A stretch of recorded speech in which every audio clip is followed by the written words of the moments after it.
अच्छा सुनो, सब्सक्राइब करते वक्त ना घंटी बजा देना ताकि जब मैं ऑनलाइन आऊँ तो तुम्हारे फोन की भी घंटी बजे।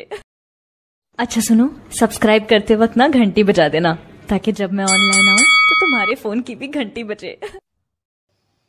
हेलो दोस्तों, इसी तरह से हमारे साथ आप जुड़े रहिए और हमारे वीडियो को देखते रहिए। दोस्तों, अभी तक हमारे साथ नहीं जुड़े हैं तो हमारे इस चैनल पे लाल बटन को दबा करके सब्सक्राइब कर लें और सब्सक्राइब के बाद जो है कि बेल आइकन को भी दबा दें ताकि सारे वीडियो की नोटिफिकेशन आपको मिलती रहे। ठीक है, चलिए हम स्टार्ट करते हैं। डिटर्मिनेट जो आपका सारणी है, इससे जो है कि पहले आपका आया हुआ है आबिऊ। अब हमें उम्मीद होगी कि आप जो है कि आबिऊ आप पढ़ लिए होंगे। यदि अभी तक आबिऊ को पढ़े नहीं हैं तो हमारे प्ले लिस्ट में जाए, वहाँ से आबिऊ के प्रश्नों को देख सकते हैं। तो चलिए हम आपको लेकर चलते हैं डिटर्मिनेट के बारे में। डिटर्मिनेट है क्या? ठीक है, डिटर्मिनेट एक सारणी है। डिटर्मिनेट की हिंदी होती है सारणी। तो सारणी हम लोग देखेंगे। इससे पहले जो है कि आबिऊ को देख लिए होंगे, मैट्रिक्स को देख लिए हैं। तो हम बात करने वाले हैं आज डिटर्मिनेट के बारे में। ठीक है, अभी तक हमारे विशाल स्टडी को सब्सक्राइब नहीं किया तो विशाल स्टडी को सब्सक्राइब कर लीजिए और हमारे अन्य वीडियो की जानकारी चाहते हैं तो हमारे चैनल लिस्ट में जाएं, वहां पर शेष वीडियो की जानकारी आपको मिलती रहेगी लगातार। तो चलिए हम स्टार्ट करते हैं सारणी को। ठीक है दोस्तों, आपने आबिऊ पढ़ा होगा। ठीक है, तो जो आबिऊ होता है, सबसे पहले देखिए ये कि आबिऊ, पहले हम समझा दें कि आबिऊ क्या है। जैसे आबिऊ को दोस्तों आप लोग रखते हैं किसमें? बड़ा कोष्टक में। कोई भी आबिऊ है तो आबिऊ के अवयवों को आप रखते हैं बड़े कोष्टक में, वह दिखाता है कि ये आपका एक आबिऊ है। तो ये आपका ये क्या है? आबिऊ। ठीक है, ये बड़ा कोष्टक यदि हम आप लगा देंगे तो यह आबिऊ हो गया। लेकिन दोस्तों ये सारणी जो होती है, दोस्तों आपकी जो सारणिक होती है, सारणी दिखाती है मॉड में। ठीक है, या यदि आप ऐसे बना देंगे दो कॉलम तो आपका यह हो जाएगा सारणी, जिसे मॉड भी बोला जाता है। ठीक है, तो हमेशा सारणी को मॉड के अंदर रखा जाता है। तो ये आपकी सारणी को इंडिकेट करता है और ये आपका क्या इंडिकेट करता है? आबिऊ। जैसे दोस्तों देखिए, यहाँ से यदि ए बराबर कोई भी हम आबिऊ रख देते हैं, 3 2 4 5। ठीक है, यह जो है कि एक आबिऊ है, इस आबिऊ को परिवर्त करना है सारणी में। तो इस ए को परिवर्त करेंगे तो मॉड लगाएंगे। इससे मतलब यह है कि जो ए यानी कि ए आबिऊ को सारणी में परिवर्तित किया गया है, तो ऐसे मॉड लगा देंगे कि यह सारणी हो गई। अब इसको भी उसी तरह से मॉड लगा देंगे, यानी कि 3 2 4 और क्या 5। आपको जो है कि आबिऊ में आपको बताया गया होगा आबिऊओं का योग, आबिऊओं का जोड़ और आबिऊओं का घटाना। ठीक है, और आबिऊओं का भाग भी बताया गया है। उसमें आप समझ लिए होंगे कि आबिऊ का जो है कि जोड़ घटाना गुणा भाग कैसे किया जाता है। तो आपको हम ले चलेंगे अब डिटर्मिनेट में, जो आपकी सारणी है। ठीक है, तो चलिए, ये तो आप समझ गए कि आबिऊ को जो है कि सारणी में कैसे इंडिकेट करते हैं, कैसे प्रदर्शित करते हैं, ये कैसे लिखते हैं। तो ये आबिऊ में था, आज सारणी में लिखना होगा तो लगा देंगे आप क्या? मॉड। तो ये आप इतना समझ गए कि इस तरह से जो है कि आबिऊ को सारणी में लिखा जाएगा। चलिए दोस्तों, हम ले चलते हैं अब आपको प्रोसेस की तरफ। चलिए, इतना तो आप समझ लीजिए, समझ लिए होंगे इतना। चलिए दोस्तों, यदि आपकी कोई सारणी है, ठीक है, मैं अपने मन से सारणी रखूंगा कोई भी। चलिए, अब हम सारणी पर चलेंगे। तो मान लीजिए ए बराबर कोई भी आपकी सारणी है। देखिए ध्यान दीजिएगा दोस्तों, 3 2 5 और 6, ये अभी आपका क्या है? देखिए ये बड़ा कोष्टक लगा हुआ है दोनों तरफ, तो आप समझ जाएंगे कि यह आपका मैट्रिक्स है, यानी कि आबिऊ है। ठीक है, तो ये आपका तो आबिऊ है, लेकिन हमको समझना है क्या? मैं डिटर्मिनेट समझना है, यानी कि सारणिक समझना है। तो हम इसको सारणी में ले लेते हैं, मॉड में रख दीजिए इसको। ठीक है दोस्तों, सारणी में आप रख लिए। दोस्तों यदि आपका कोई भी यदि मान है इस तरह से, तो आप इसको हल कैसे करते हैं? देखिए, इसका ऐसे जो है कि क्रॉस स्तरीय गुणा करा दीजिए। ठीक है, देखिए इसमें थोड़ी सी बात सोचने वाली है। यहाँ पर जब भी क्रॉस कराएंगे तो हमेशा ये जो पहला अवयव आपका क्रॉस के बाद मिलेगा उसी से आप मल्टीप्लाई करेंगे। देखिए इसमें पहला अवयव जो है कि 2 अवयव में जो पहला अवयव 3 है ना, तो 3 से जो है कि ऐसे पहले 3 वाले से कराएंगे, उसके बाद 5 वाले से। ध्यान दीजिएगा दोस्तों मैं क्या कर रहा हूँ, पहले 3 से कराइएगा क्रॉस गुणा, उसके बाद क से 2 से, पहले हमेशा 3 से होता है। तो पहले देखिए 3 से, हमेशा 3 से नहीं, जो पहला अवयव आएगा उन्हीं से पहले होगा। क्रॉस गुणा हमेशा यही प्रोसेस चलेगा आपका। चलिए 3 6 कितना होता है 18। ध्यान दीजिए भाई, यहाँ से यदि आप फिर इसका करते हैं क्रॉस गुणा, जैसे 2 से 5 में गुणा करेंगे तो आप माइनस लगाएंगे, क्योंकि 3 से 6 में होगा तो 18 हो गया। अब इस अवयव का गुणा करेंगे तो हमेशा कभी भी आप ऐसे गुणा करते हैं तो उनके बीच में जो है कि माइनस का चिन्ह लगाया जाता है। हमेशा माइनस का चिन्ह रहेगा, क्योंकि ये सूत्र में आता है हमेशा। 2 5 कितना हो जाएगा 10। तो आपका ए बराबर हो जाएगा क्या 18 में से 10। देखिए माइनस से तो घटेगा, तो 18 में से 10 घटा दीजिए, कितना हो जाएगा 8। ये हो गया आपका क्या आंसर। ठीक है, 2 क्रम वाला तो आपको समझ में आ गया। लेकिन अब हम जो है कि आपको लेकर चलेंगे 3 क्रम में। तो ध्यान दीजिएगा दोस्तों, एक सूत्र का चिन्ह है, चिन्ह वाला सूत्र है। चिन्ह वाला सूत्र आपका चलता है 3 क्रम से, plus minus plus minus plus minus plus minus क्या प्लस। ठीक है दोस्तों, ये जो है सूत्र वाला चिन्ह जो है, चिन्ह वाला जो सूत्र है, हमेशा इसको याद रखिएगा, क्योंकि कभी भी आप विस्तार करेंगे, आप 3 क्रम के लिए अधिकांश तौर से 3 ये जो है कि 3 क्रमों के लिए है, यानी कि C1 C2 और C3, C1 C2 और R1 R2 C3। ये C1 है, C2 है और C3 है, ये आपका R1 है, R2 है और क्या है R2। दोस्तों ये तो आपको समझ में आ गया होगा। ठीक है, तो इस तरह से हम लोग चलेंगे विस्तार। लेकिन कुछ इसमें हम लोग देखते हैं, आगे बढ़ते हैं प्रोसेस। देखिए इसमें आपका माइनस प्लस इंडिकेट नहीं किया गया है। ठीक है, तो चलिए थोड़ा एक बार माइनस प्लस वाले देख लेते हैं।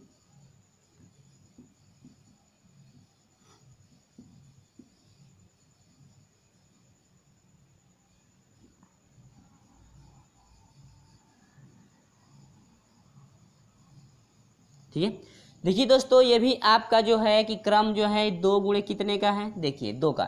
देखिए दोस्तों, यदि आप आव्यूह नहीं समझे हैं तो पहले आव्यूह को आप समझ लीजिए, क्योंकि आव्यूह के जैसा है, सिर्फ यह सारणी है। ठीक है, यहाँ से आप क्रॉस गुणा करा दीजिए।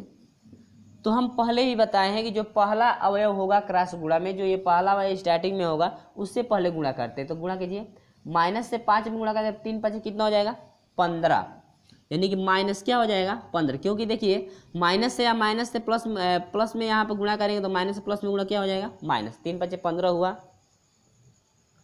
अभी आपका यहाँ पर बताया गया था कि जब क्रॉस गुणा करते हैं तो बीच में चिन्ह माइनस आता है। यहाँ पर जब क्रॉस गुणा करेंगे तो बीच में चिन्ह क्या आता है माइनस। देखिए दोस्तों, ये सूत्र तो ये जो चिन्ह है सूत्र का है, ये चिन्ह जो है कि सूत्र का है। और सूत्र के बाद जो है कि आपको गुणा करने पर यदि कोई भी चिन्ह आता है तो वहां पर रखेंगे। चलिए देखिए 2 चौके 8, देखिए 4 का चिन्ह माइनस आ रहा है। देखिए 2 चौके 8 यानी कि माइनस 8 आ रहा है। पहले से माइनस मौजूद है तो पहले इसको विस्तार से कर लीजिए। ठीक है, चलिए माइनस 15, माइनस से माइनस में गुणा कर दीजिए, प्लस हो जाएगा। देखिए माइनस से माइनस में गुणा, चिन्हों का जरा गुणा देख लीजिए।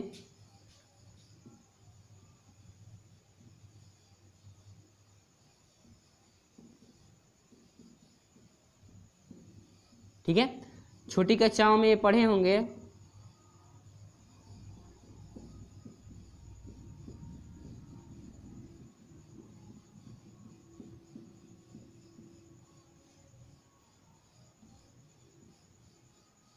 ठीक है, ये आपका होता है गुणा। गुणा का नियम वह होता है, यदि माइनस से कभी माइनस में आप गुणा करेंगे तो आपका चेंज होकर के प्लस हो जाता है। ठीक है, बिल्कुल आपको समझ में आ जाएगा, घबराइएगा मत। इसी तरह से हमारे साथ जुड़े रहिए। और अभी तक हमारे चैनल को सब्सक्राइब नहीं किया तो सब्सक्राइब कर लीजिए। और यदि वीडियो अच्छा लगता हो तो लाइक कर दीजिए और अपने दोस्तों में शेयर भी कर दीजिए। यहाँ पर हो जाएगा माइनस से माइनस। देखिए दोस्तों, माइनस से माइनस में गुणा करेंगे तो क्या हो जाएगा प्लस, कितना हो जाएगा 8। समझ में आ रहा है। चलिए देखिए यहाँ पर एक माइनस का है, किसका है प्लस। दोस्तों यदि आपका 2 पद हैं दो पद में से एक का यदि माइनस है एक का प्लस है तो आपका वहाँ पे घटेगा। तो यहाँ पर देखिए 15 में से 8 घटा दीजिए 15 में से 8 घटा दीजिए, कितना हो जाएगा? 7 हो जाएगा। और देखिए ये तो आप घटा लिए, घटाने के बाद इन दोनों मान में से जो बड़ा होगा उसी का चिन्ह लगाएंगे। 15 बड़ा है तो 15 का चिन्ह क्या है? माइनस। ये आपका हो गया क्या? डिटर्मिनेंट का जो हल है आपका 2 गुणे 2 का है। अब आपको हम समझाएंगे डिटर्मिनेंट का 3 गुणे 3 का, यानी कि 3 पंक्ति उसमें रहेगी और 3 स्तंभ। ठीक है, चलिए ले चलते हैं अब आगे। 3 पंक्ति 3 स्तंभों में चलते हैं हम लोग।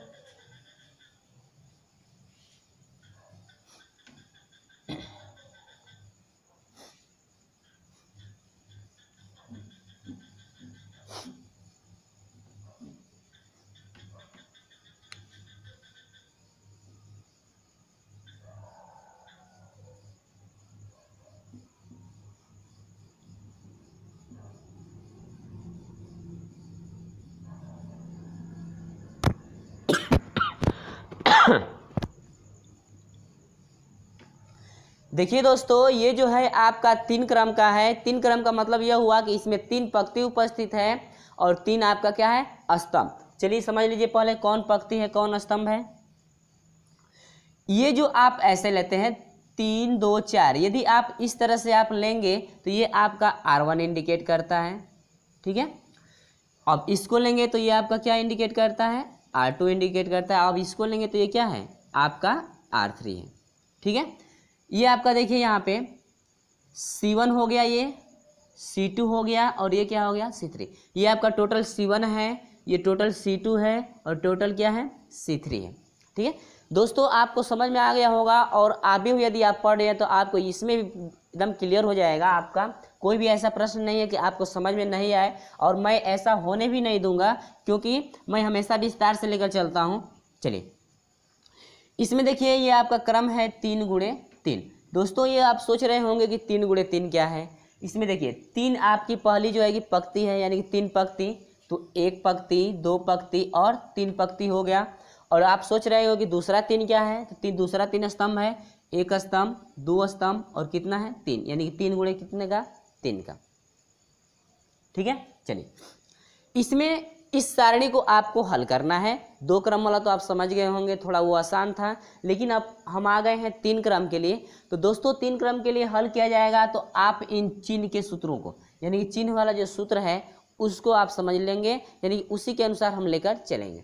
चलिए तो एक बात ये याद में ध्यान रखिएगा कि आपका जो सारणी होती है यदि किसी से भी C1 C2 C3 या R1 R2 R3, यानी कि आप इसमें से किसी भी पंक्ति या किसी भी स्तंभ से विस्तार करते हैं तो उस सारणी का मान जो है कि एक ही आएगा। ठीक है, जितना आप R1 से विस्तार करने पर जितना मान आपका आ रहा है, उसी तरह से यदि आप C2 से भी विस्तार करते हैं, C3 से भी विस्तार करते हैं तो उतना ही मान आएगा आपका। ठीक है, तो चलिए बिना समय गवाए हुए शुरू करते हैं हम लोग। चलिए दोस्तों पहले हम R1 से समझाते हैं आपको। इसको हल करने के लिए लिखते हैं क्या? R1 से विस्तार करने पर। ठीक है, R1 से विस्तार करेंगे तो चलिए R1 से ले चलते हैं हम आपको। तो लिखेंगे R1 से विस्तार हो रहा है, तो देखिए R1 से विस्तार करने का मतलब क्या हुआ? विस्तार का मतलब यह होता है कि ये R1 जो है, तो R1 से विस्तार यदि आपका हो रहा है तो पहले 3 आप लेंगे, उसके बाद 2 आप लेंगे, उसके बाद कितना? 4। जरा सोचिएगा इसको, R1 से विस्तार करते हैं तो पहले 3 आप लेंगे, उसके बाद 2 आएगा आपका, उसके बाद क्या? 4। दोस्तों जब R1 से हो रहा है तो पहले आप चिन्ह को भी याद रखिएगा। R1 से लेंगे तो पहले चिन्ह प्लस आएगा। देखिएगा यहाँ पर मैं लिख दे रहा हूँ, पहले चिन्ह प्लस आएगा, उसके बाद माइनस, उसके बाद क्या? प्लस। ये आप किसी भी पंक्ति किसी भी स्तंभ से लेंगे तो आप वही चिन्ह लेंगे जो आपका उसमें इंडिकेट किया गया है। अब चलिए पहले देखिए R1 से विस्तार किया जा रहा है तो पहले क्या आ रहा है? 3। 3 का चिन्ह क्या है भाई? प्लस। ठीक है, 3 पहले ले ली है, इसके बाद हम कोष्टक लगाएंगे, हमेशा प्रोसेस यही होगा। ठीक है, चलिए R1 से विस्तार कर रहे हैं तो ये R1 वाली जो पंक्ति है ये टोटल R1 वाली है, हमेशा ये छूट जाएगा, हमेशा। यदि C1 से करेंगे तो हमेशा ये C1 वाला छूट जाएगा, या हमेशा C3 से करेंगे तो हमेशा ये C3 वाला छूट जाएगा, यानी जिससे आप विस्तार कर रहे हैं हमेशा वो छूट जाएगा। ठीक है, अब 3 से कर रहे हैं, पहला अंक 3 है तो अब 3 के सामने जो आएगा वो अभी छूट जाएगा। 3 के सामने ये आ रहा है, ध्यान दीजिएगा बच्चों, यहाँ से 3 के सामने ये देख लीजिए, 3 से यदि लेते हैं आप तो 3 के सामने ये सभी आ रहा है तो ये छूट जाएंगे, और 3 के सामने ये सभी आ रहा है तो ये दोनों। देखिए दोस्तों ये छूट गया इतना, ऐसे समझ में आ रहा है। चलिए आपका ये दोनों बच गया, यहाँ से आप इन दोनों का क्रॉस क्या करा दीजिए, गुणा। थोड़ा सोचिएगा ध्यान से, यदि आप दिल से समझेंगे तो समझ में आपको आ जाएगा। चलिए यहाँ से 6 दूनी के 12, ये 6 दूनी के 12 हुआ। अभी 2 सारणी में बताया गया था कि जब दूसरे से आप गुणा करेंगे तो बीच में माइनस चिन्ह लगाया जाता है, हमेशा बीच में क्या लगता है, माइनस। 3 3 के 9, घबराइएगा मत, बिल्कुल आपको समझ में आ जाएगा। अभी ये प्रोसेस एक बार चला है, अभी दूसरी बार चलेगा तो बिल्कुल आपको समझ में आ जाएगा। अब 300 तो हम कर दिए। चलिए इसके बाद क्या आ रहा है दोस्त, यहाँ पर देखिए 2 आ रहा है तो 2 का चिन्ह क्या है, माइनस। -2 आ रहा है, देखिए -2 आ गया। ठीक है, क्योंकि 2 आ रहा है तो 2 का चिन्ह सूत्र में माइनस होता है तो माइनस लगा दिए। चलिए अब यहाँ से अब आप क्या करेंगे, ठीक है, ये R1 वाला तो हमेशा इसी तरह छूटेगा। अब 2 पे आए हैं तो 2 के सामने ये अंक आ रहा है ना, 2 के सामने ये अंक आ रहा है तो अब आप इसको छोड़ेंगे। ठीक है, क्योंकि 2 के सामने ये है तो अब ये छूट जाएगा। देखिए दोस्तों जो शेष बचा हुआ है अब उसको लेंगे, ये बच गया और ये बच गया, और R1 तो हमेशा छूटेगा क्योंकि उसी से विस्तार हो रहा है तो हमेशा वो छूटता रहेगा। और 2 आया है तो 2 के सामने ये अंक आ रहे हैं तो ये छूट जाएंगे। आपके ये 2 बच गए, ये देखिए ध्यान से देखिए, ये दोनों आपके बच गए। तो यहाँ से आप क्या करा दीजिए, क्रॉस गुणा, इससे इसमें करा दीजिए क्रॉस गुणा, और इससे इसमें। समझ में आ रहा है। तो यहाँ से देखिए 5 दूनी के 10। अब देखिए जब इससे कराएंगे तो सूत्र में क्या होता है, माइनस होता है। अब 9 3 27। ठीक है, चलिए अब हम लेकर चलते हैं, इतना तो हो गया। अब देखिए 2 का तो हो गया गुणा, अब बच गया 4। चलिए दोस्तों आ जाते हैं 4 पे।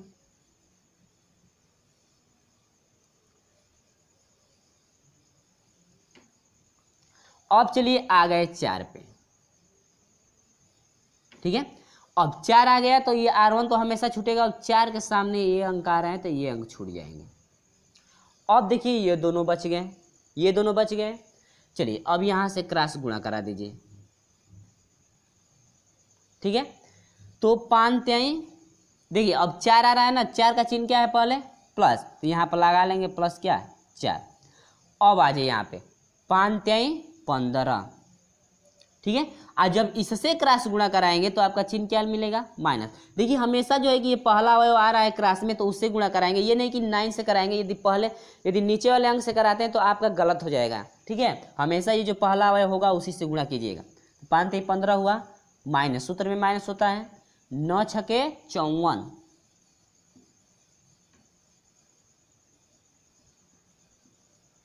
ठीक है, चलिए आगे बढ़ते हैं। 3 गुणे 12 में से 9 घटा दीजिए, 3 हो जाएगा, क्योंकि 12 बड़ा है तो प्लस 3 हो जाएगा। माइनस 2 गुणे 27 में से 10 घटा दीजिए, तो 27 में से 10 घटाएंगे तो आपका कितना हो जाएगा भाई, 17 हो जाएगा। और 27 देखिए 27, इन दोनों में 27 बड़ा है ना, तो 27 का चिन्ह क्या है, माइनस, क्योंकि जोड़ने या घटाने के बाद उसी का चिन्ह लगाया जाता है जो सबसे बड़ा मान होगा। तो इसमें सबसे बड़ा मान क्या है, 27। अब प्लस आ जाइए क्या, 4 गुणे 15 में से 45 नहीं, 45 में से क्या घटाएंगे, 15, यहाँ पर घटा लीजिए। 45 में से क्या घटा दीजिए, 15। ठीक है, यहाँ पर देखिए यहाँ पर 4 है ना, तो 4 में से 5 घटेगा नहीं, 14 में से ये हासिल लेगा तो एक 14 हो जाएगा। यहाँ पे 14 में से 5 घटाइए, 9 हो जाएगा। यहाँ पर 4 बच गया, और 4 में से 1 घटेगा तो कितना हो जाएगा, 3। आपका कितना हो गया,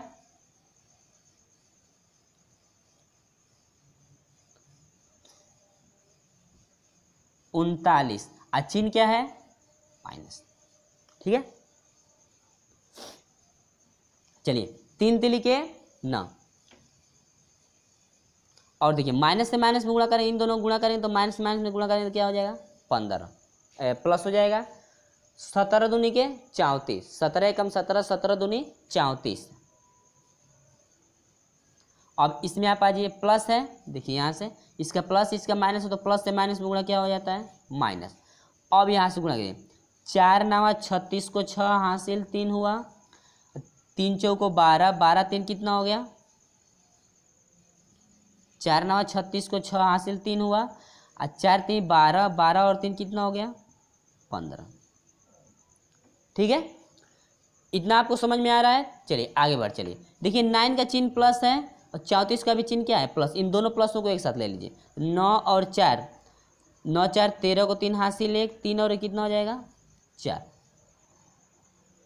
ठीक है, 43 हो गया माइनस 100 कितना हो गया 56 12, 156 में से 43 घटाए 6 में से 3 घटेगा 3 हो जाएगा, अब 5 में से 4 घटेगा 1 और ये आपका शेष बच गया क्या 1। ये देखिए माइनस, क्योंकि 156 बड़ा है तो आपका चिन्ह क्या लगेगा माइनस। ये हो गया आपका क्या आंसर।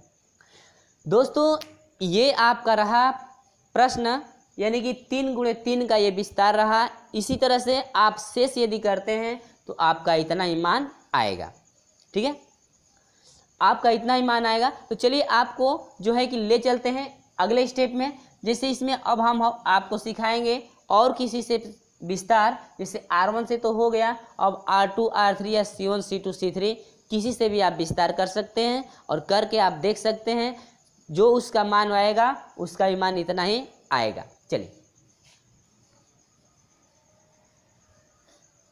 चलिए हम आपको अगले वीडियो में फिर बताएंगे कि ये जो है कि C1 C2 और R1 R2 का विस्तार कैसे आप करेंगे। ठीक है, तो चलिए मिलते हैं पार्ट उदाहरण नंबर 2 में हम मिलेंगे। अगर आपको वीडियो अच्छा लगा है तो लाइक कर दीजिए, यदि वीडियो अच्छा नहीं लगा है तो अनलाइक कीजिए, और अभी तक हमारे चैनल से नहीं जुड़े हैं तो लाल बटन को दबा करके सब्सक्राइब कर लीजिए और बेल आइकन को भी प्रेस कर दीजिए, ताकि ऐसे ही मैं हमेशा इंटरेस्टिंग वीडियो लेकर आता रहता हूं। और हमें कमेंट बॉक्स में ज़रूर बताइएगा कि आपको वीडियो अच्छा लगा या नहीं लगा। तो चलिए हम आपको ले चलते हैं उदाहरण नंबर 2 की तरफ। उदाहरण नंबर 2 में मिलते हैं, अगले वीडियो में मिलेंगे।